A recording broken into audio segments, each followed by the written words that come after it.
So ఈ విధంగా మనము ఎంతగానో ప్రార్థించిన మీదట మరి మనందరికీ ఆఖరి నిమిషంలో దేవుడు అద్భుతము చేస్తాడని మరి ఆ యొక్క న్యూస్ బయటికి వచ్చి ఉంది. అండ్ ఆమె యొక్క ఉరి శిక్ష రేపైతే మరి దేవుడు తన మహా గొప్ప కనికరమును ఆమె పట్ల, ఆమె కుటుంబం పట్ల దేవుడు చూయించి ఆ యొక్క ఉరి శిక్షను వాయిదా వేయటం జరిగింది. ఇది నిజంగా దేవుని యొక్క అద్భుతం అండి. నేనైతే 3 రోజుల నుంచి చూస్తున్నాను, కానీ ఓపెన్ చేసి కంప్లీట్ గా నేనైతే న్యూస్ చూడలేదు. కానీ మనసులో ఒకే ఒక్క సెకండ్ నేను అనుకున్నాను, ప్రభువా ఈ ఉరి శిక్షను రద్దు చేసి ఆమెను తిరిగి భారతదేశానికి రప్పించు ప్రభువా అని మనసులో జస్ట్ నేను అనుకున్న కొద్ది నిమిషాలకే ఒక 2 అవర్స్ తర్వాత మరి కేఏ పాల్ గారు నేను ఇక్కడే ఉన్నాను అని మరి ప్రేయర్ చేశారు.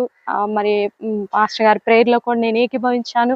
తర్వాత వెంటనే మరి ఒక 2 అవర్స్ కల్లా మరలా వాయిదా పడిందని చెప్పని మరి న్యూస్ రావడం జరిగింది. ఛానల్స్ వాళ్ళు కూడా చాలా మరి కష్టపడ్డారు ఈ న్యూస్ ని ప్రజల్లోకి తీసుకెళ్ళడానికి. ఎన్నో రకాలుగా మనం అందరము కూడా ప్రభువుని వేడుకున్న నిమిత్తమున ఆఖరి నిమిషంలో దేవుడు అద్భుతం చేశాడు. కాబట్టి ఇట్టి విషయాన్ని మరి అనేక మందికి తెలియచేయండి. ఇంకా పూర్తిగా ఆమెను భారతదేశానికి తీసుకురావడానికి ఆ శిక్ష నుంచి పూర్తిగా రద్దయిపోయి ఆ కోర్టు కేసు కొట్టివేయబడి తనకు 13 సంవత్సరాల కుమార్తె ఉన్నది, భర్త ఉన్నాడు, తల్లి ఉంది. తల్లి ప్రేమ్ కుమారి ఆమె ఎంతగానో వృద్ధాప్యంలో శ్రమ పడుతున్నారు. నేను చనిపోయినా సరే నా బిడ్డను నేను రక్షించుకోవాలి, నా బిడ్డ ప్రాణానికి నా ప్రాణం అడ్డు వేసి నా ప్రాణం తీసుకుని నా బిడ్డను వదిలిపెట్టండి అని ఆమె పోరాడుతోంది, పేద స్త్రీ. కాబట్టి మీరందరూ కూడా ఇంకా బలంగా ప్రార్థన చేసి పర్మనెంట్ గా మరి కేసు కొట్టివేయబడినట్లు మీరందరూ కూడా ప్రార్థన చేయాలని ప్రభు